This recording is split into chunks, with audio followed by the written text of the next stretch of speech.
Kumbe kuna mchezaji, naona kuna washabiki wa Yanga hapa. Ngoja kwanza ni wajaribu kuongea na hayo madam tusikie. Madam, mambo vipi? Fresh tu. Uko sawa? Uko kabisa. Mshabiki uongo? Yaani kindaki. Mwana Yanga. Yaani mwana Yanga kweli? So fake kweli. Kweli? Au sio wale wa kuvaa t-shirt alafu mda hata mjua hata wachezaji. Unafahamu hata mchezaji wa 5 wa Yanga unaweza kunitajia? Mambo madogo sana, yaani nawajua wote. Serious? Serious, ni mwana Yanga. Wewe ni mwana Yanga. Hey. Na kuona umevaa uzi. Umevaa uzi. Naweza kuwa 5 ndani. Unaweza? 5 umejaza ndani. Hebu naomba nitajie. Mchezaji wa kwanza nani? Yanga? Wa Yanga wa Yanga. Kuna Maxi. Mchezaji wetu huyo. Maxi sawa Maxi. Kuna Kapombe. Kapombe. Hapo si niko vizuri uko sawa. Kapombe.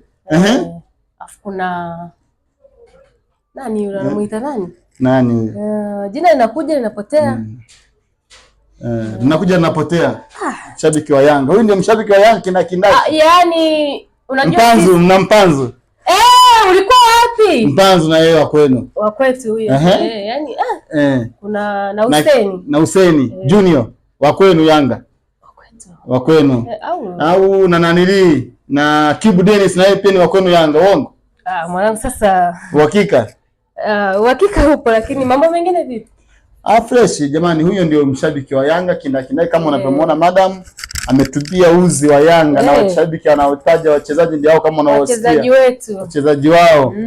Na kuchana makavu, unavaa t-shirt, unavaa shati, unavaa kila kitu cha timu. Haujui hata mchezaji hata huyu, hata mmoja.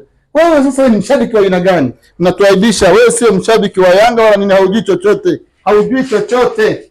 Na kuchana makavu, badilika. Unakuja kunichana au ndio hivyo. Mbona unabadilika? Au nenda tunanipoteza.